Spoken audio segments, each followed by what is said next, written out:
Welcome back. धन्यवाद masters. अभी आप शुरू करते हैं ध्यान गंगा। कुंभ के मेले में जब आप जाते हैं मास्टर, तो वहाँ पे प्रयागराज में 3 नदियों का संगम होता है। गंगा, यमुना, सरस्वती गुप्त होती है, मगर सरस्वती का संगम होता है। वैसे ही कल मैंने कहा हमारे 72,000 नाड़ियों का उगम सोर जो है वो हमारा मणिपुर चक्र है, हमारी नाभि है। 36,000 दाहिनी तरफ, 36,000 बाईं तरफ नाड़ियाँ रहती है।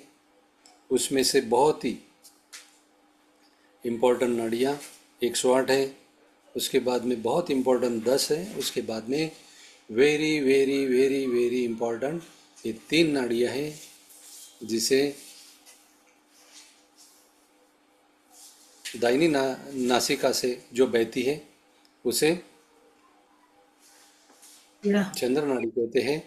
बाई नाड़ी से ये होता है, उसे सूर्य नाड़ी कहते हैं। इसे ईड़ा पिंगला भी कहते हैं। और यही ईड़ा पिंगला जो है ना, ध्यान में हम लोग जब कुशल हो जाते हैं तो कोई भी नाड़ी जो है हम हमारे नाक को हाथ लगाए बिना हम शुरू कर सकते हैं। जब चाहो हमारी वो शुरू कर सकते हैं, जब चाहो हमारी बंद कर सकते हैं। क्योंकि भौतिक जीवन में हम इतने सारे काम रहते हैं, वो काम जो है अगर जल्दबाजी में हम हैं और वो काम करने के लिए हमें जो समय दिया जाता है वो समय के पहले हमें वो काम करना है, तो हमें दाहिनी नासिका से जो ज़्यादा से ज़्यादा सांस लेकर दाहिनी नासिका के माध्यम से ही वो काम करने चाहिए। वो काम समय के हमारे पहले हो जाते हैं। और जब शांतिपूर्वक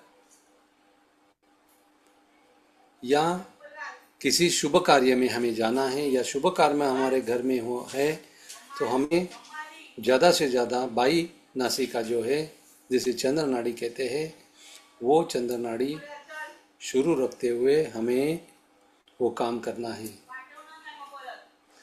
ध्यान गंगा जो है, ये ध्यान गंगा वो एक दूसरे से बहुत ही करीब हैं। ध्यान गंगा और ध्यान की यमुना, ये गंगा और यमुना इतनी करीब है कि 1 घंटे में 27 मिनट हमारी दाहिनी नासिका चलती है, 27 मिनट हमारी बाई नासिका चलती है, और सिर्फ 6 मिनट जो है 1 घंटे में हमारी मध्यमा नाड़ी यानी सुषुम्ना नाड़ी चलती है। सुषुम्ना नाड़ी जब चलती है तब भौतिक जगत के या संसार के कोई भी काम नहीं करना है, क्योंकि सुषुम्ना नाड़ी तब चलती है। सुषुम्ना किसे कहते हैं? एक समय एक ही वक्त दोनों एक साथ चलते हैं। ईड़ा और पिंगला, सूर्य नाड़ी और चंद्र नाड़ी, दाहिनी नासिका और बाई नासिका, जब दोनों नासिका एक साथ चलती है तो उसे सुषुम्ना नाड़ी कहते हैं या मध्यमा कहते हैं। और इस मध्यमा में सिर्फ पूजा पाठ करना है, साधना करना है, उपासना करना है। जो भी स्पिरिचुअल एक्टिविटी जो है ये इसमें हमें करना है, क्योंकि स्पिरिचुअल एक्टिविटी में बहुत सारे लोगों का मन नहीं लगता, आनंद नहीं मिलता, और करते हैं इसलिए हम करते हैं। खुद को जब तक हमें अच्छे अच्छे अनुभव नहीं आते या आनंद नहीं आता, तब तक हम लोग आगे नहीं बढ़ते। बहुत सारे लोग जो है अनुभव आते नहीं हैं, इसलिए ध्यान को बीच में ही छोड़ते हैं या ध्यान करना बंद कर देते हैं। मगर महात्मा कहते हैं कभी भी किसी अच्छी चीज को प्रयास करने से, प्रैक्टिस करने से और निरंतर प्रयास करने से उस चीज में उसमें हम लोग महारत हासिल कर सकते हैं। और ये महारत हासिल करने के लिए ही हम हर रोज सुबह दोपहर शाम ध्यान करते हैं और ध्यान करते करते एक ना एक दिन जरूर हम लोग महारत हासिल कर सकते हैं। महारत हासिल करना यानी क्या?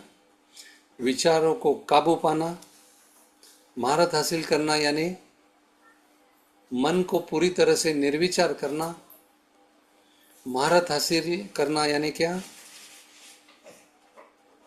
मन को बिल्कुल सांसों में बिल्कुल मन को डिजोल्व यानी घुल मिल जाना, मन पूरी तरह से।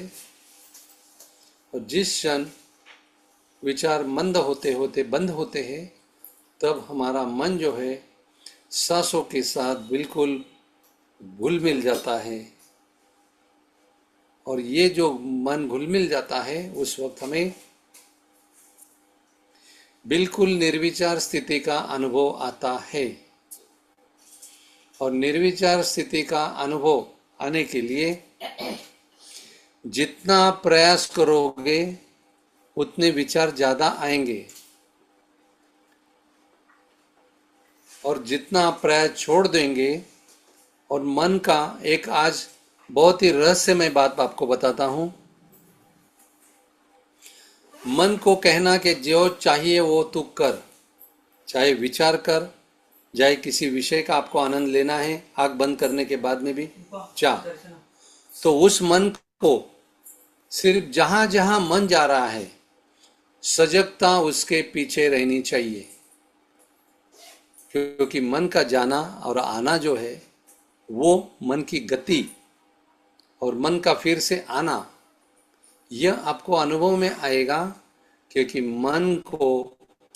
मन के पीछे लगकर सजगता से उसको सिर्फ महसूस करना, इसका फायदा क्या होता है कि मन जो है अपने पीछे कोई तो है, इसलिए मन जो है उसकी आदत जो है ना वो अपने आप कम होने लगती है।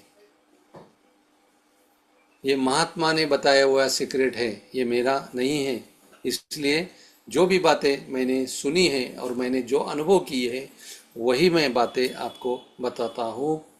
क्योंकि ये जो मन जो है इतना चंचल है, इतना चंचल है, अर्जुन के जैसा महायोद्धा भी भगवान के चरणों में गिड़गिड़ाता है और कहता है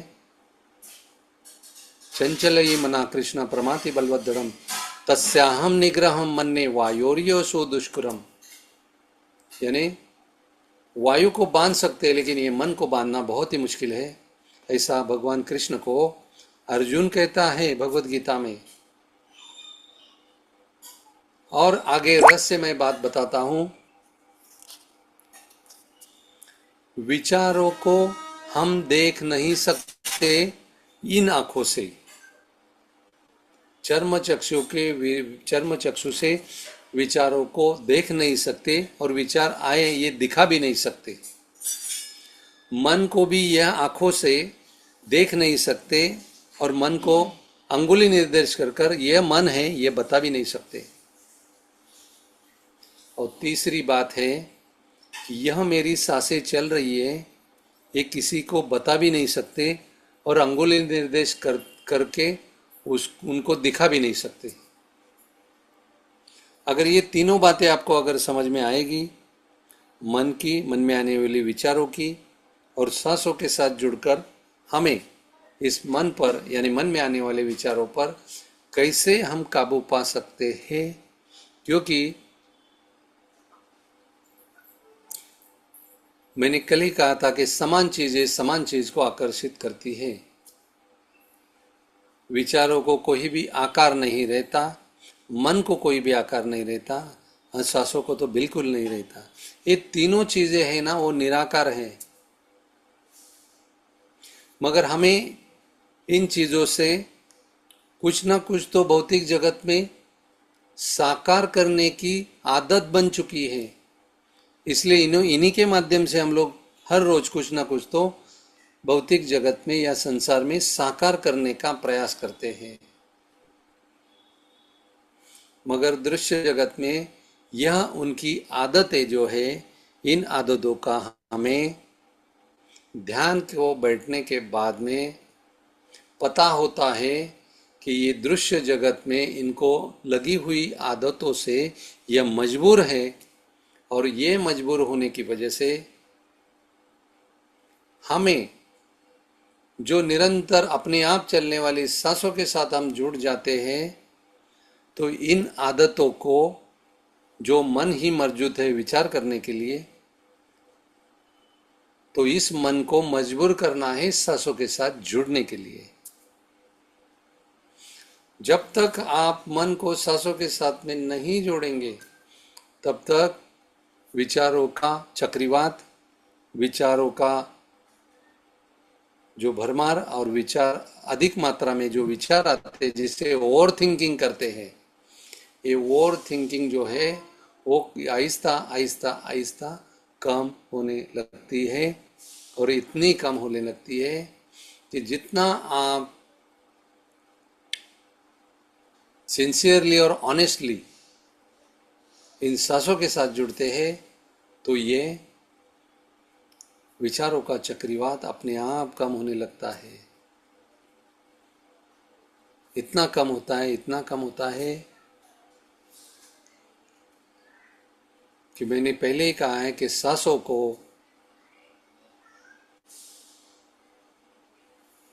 आदत की वजह से मन से लगाव है, मन को विचारों से लगाव है, और मन को विचारों की जो आदत लगी है, मन में आने वाले विचारों के पीछे दौड़ने की, तो हमें सिर्फ सजगता पूर्वक शुरुआत में मन के पीछे हम लोग जाएंगे।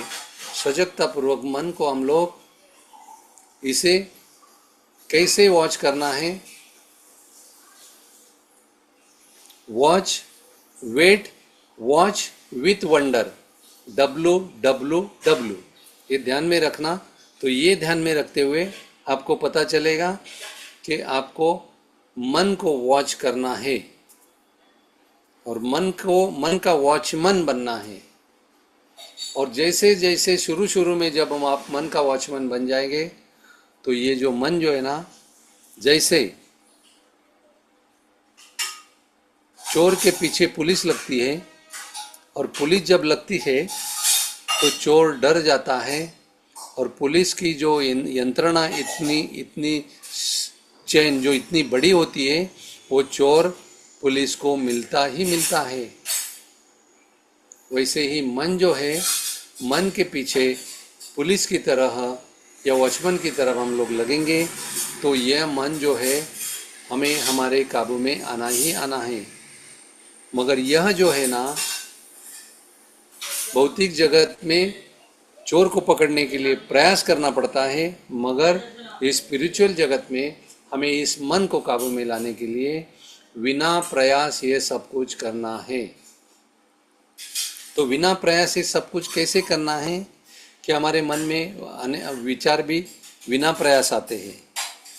मन का चंचल स्वभाव जो है बिना प्रयास है, और सांसें जो अपनी चलती है वो बिना प्रयास चलती है। सांसें लेने के लिए या सांसें अपने आप जो चलती है, उसके लिए आप आज तक कभी कोशिश की है? नहीं की है, क्योंकि ये जो सांसें जो है, यह सांसें अनकॉन्शियसली यानी अवचेतन मन का जो काम जो है, वो अवचेतन मन के माध्यम से यही हमारी सांसें चलती है। ये अवचेतन मन के माध्यम से जो सांसें चलती है, तो यह सजगता जो है, यह सजगता भी चेतन मन का जो है काम, यानी कॉन्शियस माइंड का जो काम है, सजग रहना और सजगता पूर्वक उन सांसों को अंदर जाते आते देखना, महसूस करना, देखना नहीं महसूस करना। क्योंकि चर्म चक्षु बिल्कुल बंद होते हैं, तब मन चक्षु खुलते हैं। जब मन चक्षु खुलते हैं तो हमें सांसों की गहराई पता चलती है। सांसें अंदर आती है, बाहर जाती है, कौन से नोजल से जाती है, जो भी नोजल से जाए, सिर्फ हमें आने वाले बाहर जाने वाली सांसों को सिर्फ स्वीकार करना है, और स्वीकार भाव में सिर्फ उसे निरंतर हल पल महसूस करते रहना है। और यह महसूस करने की आदत जो है, यह हम यह ध्यान करते हुए लगाएंगे तो अपने आप मन की जो विचार करने की क्षमता जो है वो क्षीण हो जाती है। मन की क्षमता जो मन में आने वाले विचार जो है मंद मंद मंद होने लगते हैं, और जितने मंद होने लगते हैं तब सांसों के माध्यम से यह एक ना एक दिन यह मन जो है विचारों को बिल्कुल पूरी तरह से डिसॉल्व कर देता है, सांसों के साथ जुड़कर।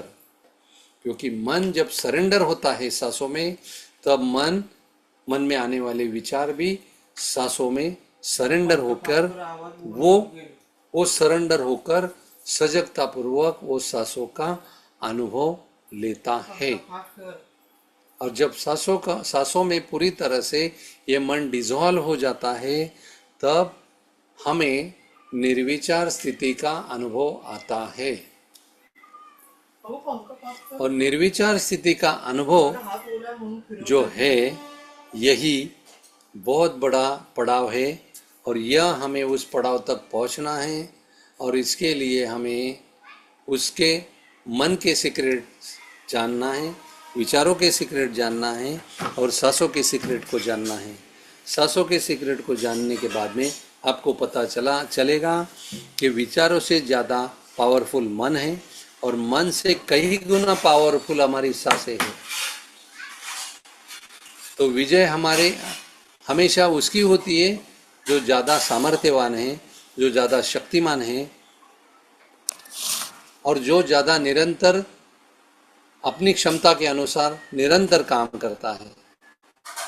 वो ज़्यादा सामर्थ्यशाली और शक्तिशाली होता है, और ज़्यादा बलवान होता है।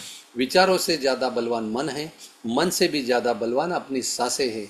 इसलिए मन जो है अपने सभी शस्त्रास्त्र जो है ना सरेंडर होकर सांसों को सुपुर्द करता है, और सांसों के बहाव में खुद को झोंक देता है। इस सांसों के बहाव में, यानी सांसों की गंगा में, यानी इस ध्यान गंगा में जब मन झोंक देता है, बिल्कुल पूरी तरह से घुल मिल जाता है, तब क्या होता है? तब एक ही समय एक ही वक्त जो एक नोजल चालू रहती है, और कभी कभी दूसरी नोजल, एक नोजल 27 मिनट चलने के बाद में दूसरी 27 मिनट चलती है। मगर मन जब पूरी तरह से सांसों के साथ जब घुल मिल जाता है, तब दोनों नासिकाएं एक साथ चलती हैं। जब दोनों नासिकाएं एक साथ चलती है, तब उसे मध्यमा नाड़ी का प्रवाह कहते हैं।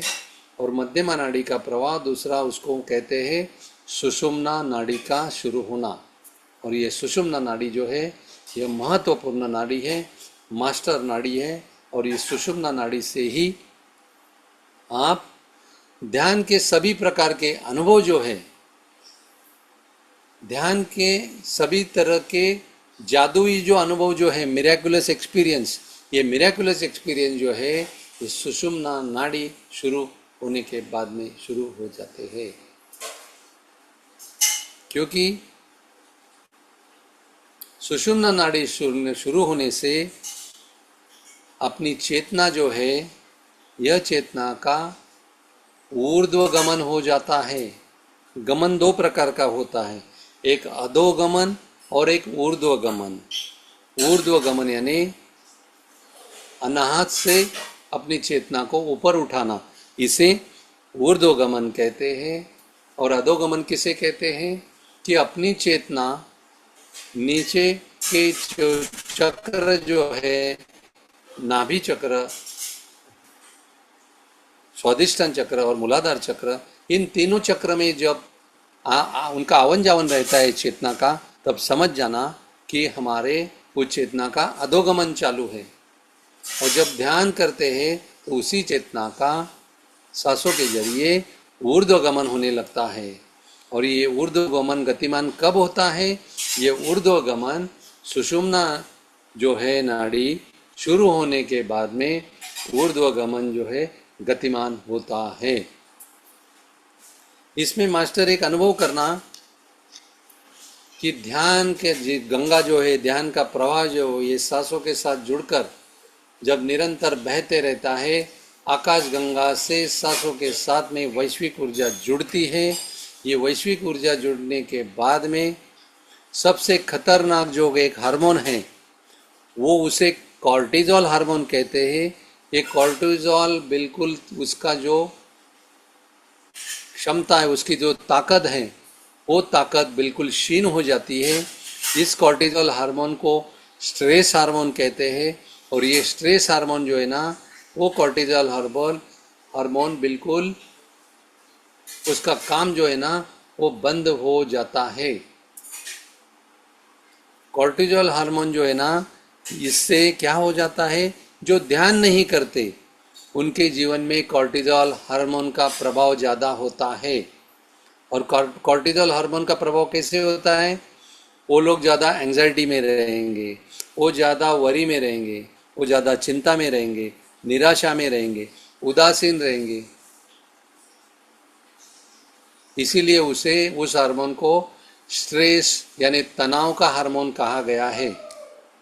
और पहले पहले हमारा कॉर्टिजोल हार्मोन ही काम करना बंद होता है और कॉर्टिजोल हार्मोन की जगह मेलाटोनिन या सेरोटोनिन हार्मोन लेते हैं। कि ये मेलाटोनिन और सेरोटोनिन हार्मोन जो है, यह मेलाटोनिन और सेरोटोनिन हार्मोन जो है ये हैप्पी हार्मोन है। और यही से हमारे सुख, चैन, शांति और आनंद की यात्रा ध्यान गंगा से जुड़कर शुरू हो जाती है। और ये शुरू होने के बाद में हमारे जीवन में मिराकल के बाद मिराकल, मिराकल के बाद मिराकल हमें अनुभव में आते हैं। क्योंकि ये ज्ञान की बातें जो है ध्यान करने वाले को हम जब बताते हैं, उसके बारे में निरंतर एक दूसरे के साथ में सज्जन संगत करते हुए विचारों का आदान प्रदान करते हैं, तब हमारी सजगता बढ़ती है, हम सतर्क हो जाते हैं, हम सावधान हो जाते हैं। और सतर्कता, सजगता और सावधानता, ये तीनों से क्या हो जाता है, हमारा ध्यान सहज होता है। और जब सुषुम्ना शुरू हो जाती है तो हम डूइंग मोड से बीइंग मोड में जाते हैं। यानी कर्ता आज तक जो कर रहे हैं वो करना जो है, वो करना हमारे काया से करते हैं, वाणी से करते हैं या मन से करते हैं। काया, वाचा, मनसा जो डूइंग मोड होता है, ये तीनों का डूइंग मोड जो है ये बिल्कुल पूरी तरह से बंद हो जाता है।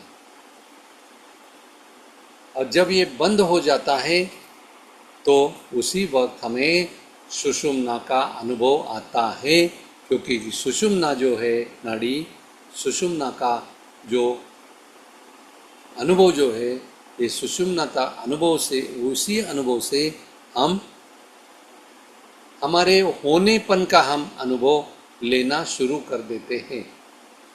पहले कर्ता भाव से काया, वाचा, मन से कुछ ना कुछ तो करते रहना। और ये ध्यान करते करते करते करते सांसों के साथ में जब हम सजगता पूर्वक घुल मिल जाते हैं, तब हमारा कर्तापन बिल्कुल खत्म हो जाता है। और खत्म होने के बाद में हमारा अपने आप होनापन और होनेपन का अनुभव जो है यह शुरू हो जाता है। यानी अंग्रेजी में उसे कहते हैं, हम लोग डूइंग मोड से बीइंग मोड में आते हैं। और ये बीइंग मोड में आना ही ध्यान की गंगा का सबसे बड़ी उपलब्धि है। और ये बीइंग मोड में आने से क्या होता है, बीइंग मोड में आने से, बीइंग मोड में कब आते हैं और किससे जुड़ते हैं, बीइंग मोड में आने से हम अदृश्य जगत में जो अति सूक्ष्म जगत होता है, वो सूक्ष्म जगत से जुड़ जाते हैं। और ये सूक्ष्म जगत जो है अपने अवचेतन मन जो भी काम कर रहा है हमें बिगड़ जानकारी देते हुए उस सब की जानकारी हमें होने लगती है।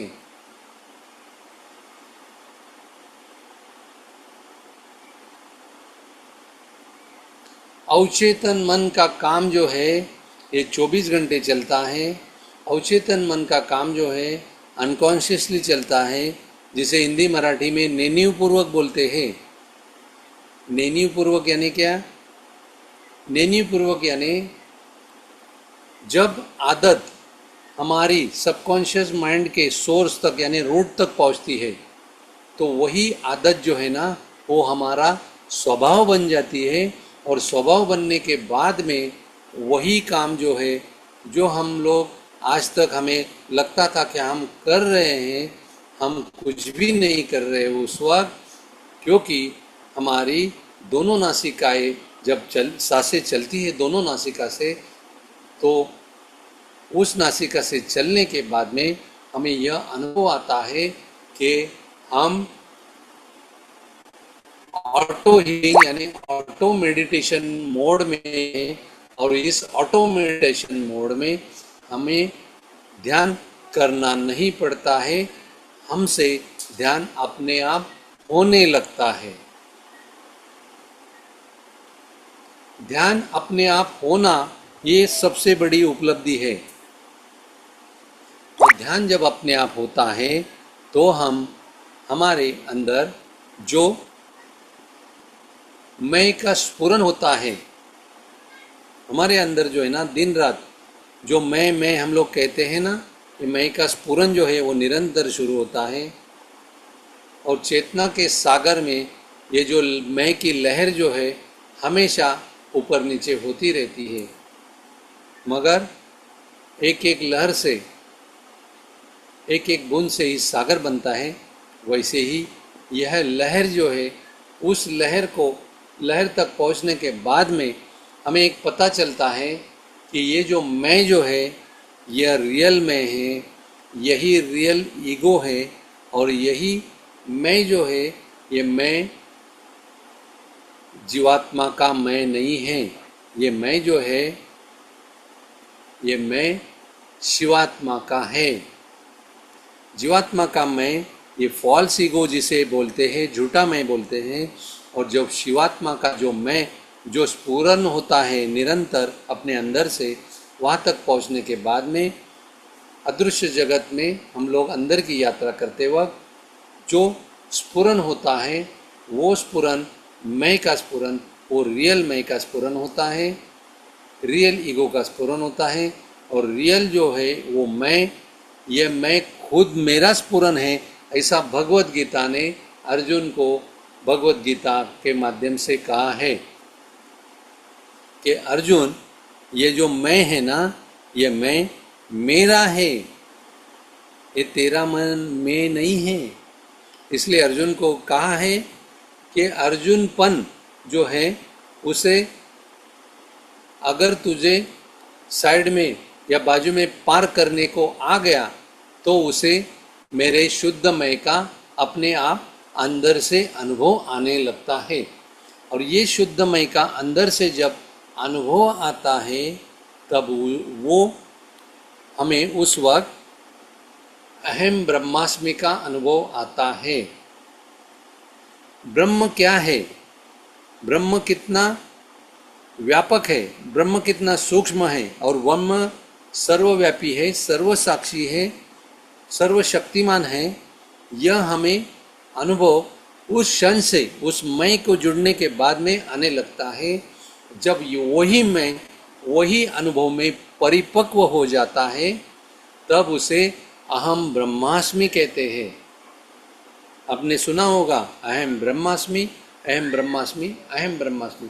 उसी को शंकराचार्य जी कहते हैं शिवोहम शिवोहम शिवोहम।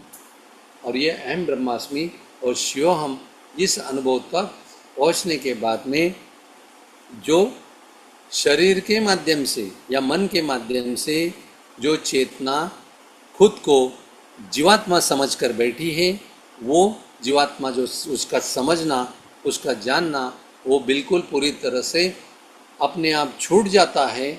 और वो अपने आप छूट जाने के बाद में शिवात्मा का हमें स्मरण होने लगता है।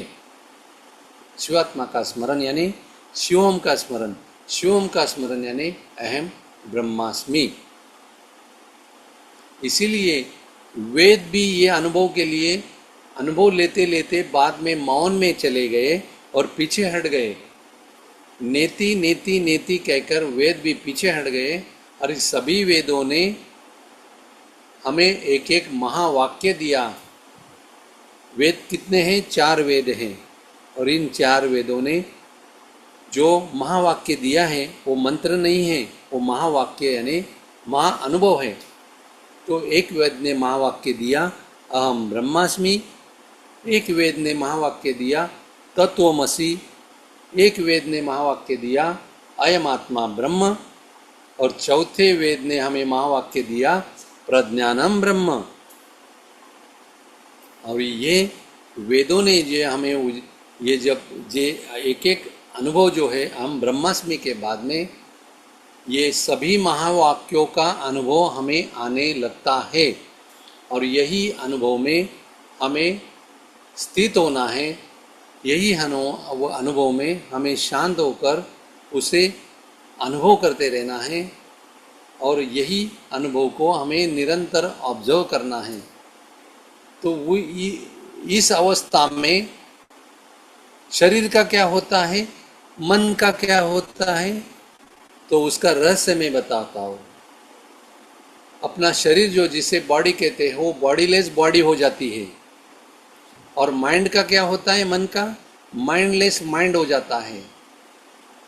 और अवेयरनेस का क्या हो जाता है, चॉइसलेस अवेयरनेस हो जाता है। और चॉइसलेस अवेयरनेस होने के बाद में हमें ये जो मैंने 4 महावाक्य कहे हैं, ये 4 महावाक्यों का एक एक पड़ाव में हमें अनुभव आने लगता है। और यह अनुभव जो है, यह अनुभव जब हम ऑब्जर्व कहते हैं, जो ऑब्जर्व करने वाला है फिर हमें पता चलता है, जो यह अनुभव देखता है या ऑब्जर्व करता है, इस ऑब्जर्वर को हमें ऑब्जर्व करने की कला प्राप्त हो जाती है। यानी देखने वाले को देखने की कला हमें प्राप्त हो जाती है। जानने वाले को जानने की कला हमें प्राप्त हो जाती है।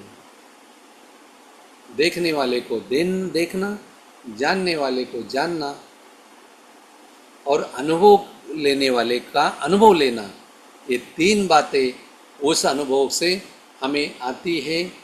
और यही अनुभव लेने के लिए इस ध्यान गंगा में निरंतर डुबकी लगाना है। निरंतर हमें वो डुबकी लगाते लगाते निरंतर उसके गहराई में निरंतर जाना चाहिए।